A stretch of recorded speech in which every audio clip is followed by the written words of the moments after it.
Знаехте ли, че има акули в Черно море? Да, правилно ме чухте. Това пред мен е черноморска акула. Един от най-старите видове в целия свят.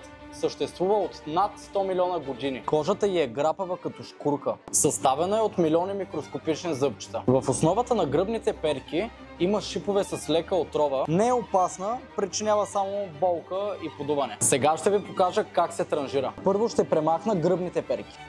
След това опашката и другите две перки. Сега ще я почистя от вътрешностите. Ето така изглежда акулата, когато е почистена. Вижте колко е бяло месото й. Ето така изглежда черния дроб на акулата, който представлява 30% от нейното тегло. Маслото, което се извлича от него, е изключително ценно при изработката на козметика и някои хранителни добавки. А сега остава само да отдера кожата й.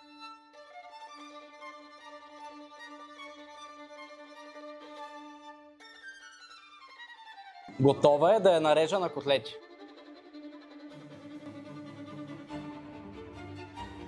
Сигурно сте чували, че акулите уринират през кожата си.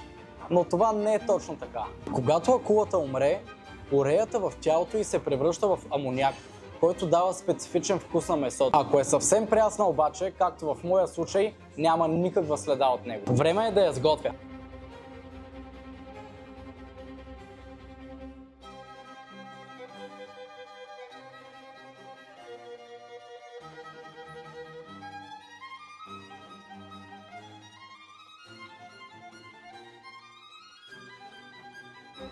Божествена е!